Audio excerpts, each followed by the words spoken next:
2007 was essentially, we don't. We don't have sufficient data to estimate the prevalence of ID in pregnant women. We're just starting to get national studies now which are telling us this, but one way we can look at this is that UNICEF has estimated the number of newborns which are not protected from iodine deficiency around the world. This means that these are newborns that are born in households without access to well-iodized salt. And it's estimated that 38 million newborns in 2007 were born unprotected from iodine deficiency. So this suggests that perhaps 38 million pregnant women around the world are iodine deficient. Now, iodine deficiency, of course, is a problem in Europe, as we just saw, and it's a potential problem in Spain, in that many pregnant women in Spain appear to be mildly iodine deficient. There have been a number of good epidemiologic studies, regional studies in Spain over the last 6 to 7 years, which have assessed iodine status either in women of childbearing age or pregnant women, and have generally found mild iodine deficiency in Spanish women. Now, is this important? What are the effects of mild iodine deficiency in pregnancy? So this is something that's important to remember, of course, that the most visible effect of iodine deficiency is goiter. As you can see in this 12-year-old boy in an area of iodine deficiency in Morocco with a large nodular goiter. But the most important effect is retarded cognition and growth. And here's a boy who I saw who was a subcretin with growth and mental retardation in Western China. So really what we're worried about in iodine deficiency is not necessarily goiter, but more importantly, at least at the population level, is retarded cognition and growth. And this occurs because of iodine deficiency in pregnancy and early childhood.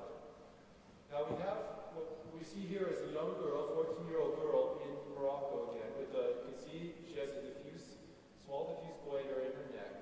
And what we want to do with either iodized salt or iodine supplements is prevent what you see in her 50-year-old grandmother here, who has a large nodular goiter and has probably produced several children under hypothyroid conditions. Now it's been shown that in severe areas of severe iodine deficiency, because the pregnant condition basically exposes severe iodine deficiency populations because of the sharp increase in the requirement for iodine at the beginning of gestation, chronic severe iodine deficiency results very quickly in maternal hypothyroxemia. This is a study comparing free T4 levels in the second and third trimester in iodine-deficient Sudanese women with iodine-sufficient Swedish pregnant women, and you can see that there's a drop in free T4 concentrations in the second and third trimester in the iodine-deficient women. Now, early in gestation, we look at usually at maternal T4 levels because early in gestation, maternal T4 is the only source of fetal T4 and T3. We know that development of a fetal CNS occurs quite early. Very fundamental, groundbreaking studies in this area by Gabriela Morel Escobar have shown that maternal T4 is detected in the fetus as early as week 4. The cerebral vesicles are recognizable by week 5. Neocortical development begins by week 7.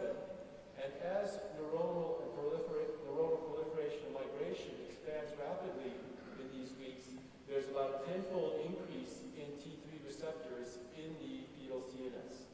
So the fetal CNS is very vulnerable very early in pregnancy to deficiencies of iodine or thyroid hormone.